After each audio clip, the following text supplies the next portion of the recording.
Nah, yang dilakukan sama iblis adalah dia mau buat kita, dia mau putuskan semua kesadaran itu dengan memalingkan wajah kita kepada masalah sehingga kita bersungut-sungut. Kita komplain, kita mulai ngedumel gitu ya. Makanya firman Tuhan di Matius 6 ayat 31 dikatakan jangan khawatir dan berkata apakah yang akan kamu makan, minum dan pakai. Gak boleh berkata juga. Berkata tuh arti gini, ngeluh gitu. Aduh gimana ya, ngeluh. Itu semuanya adalah sebuah proses, akhirnya kita tidak sadar Tuhan hadir. Nah, itu bedanya sama ucapan syukur.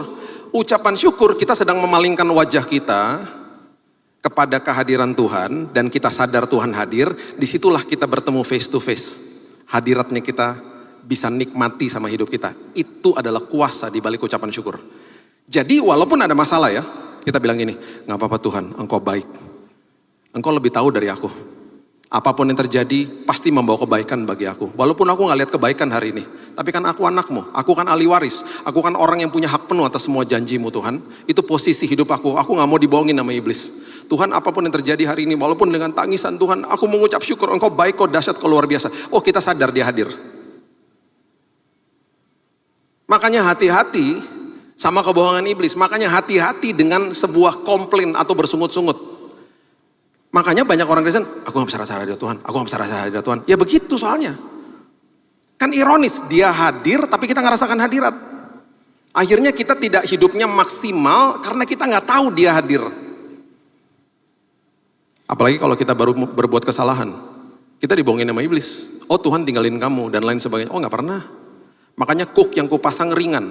Ringan bukannya berarti artinya bahwa oh kita berarti nggak dikasih beban sama Tuhan dan lain sebagainya, nggak dikasih tanggung jawab, nggak gitu. Ringan tuh berarti kita mau kemanapun juga diikutin sama Tuhan. Kuk.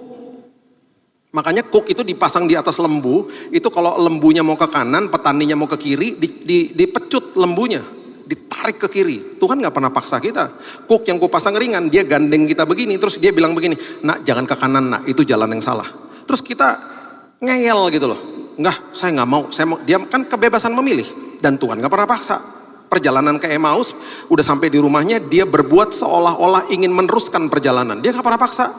Puji Tuhan diundang masuk ke dalam rumahnya. Mata mereka dicelikan, mereka lihat Tuhan.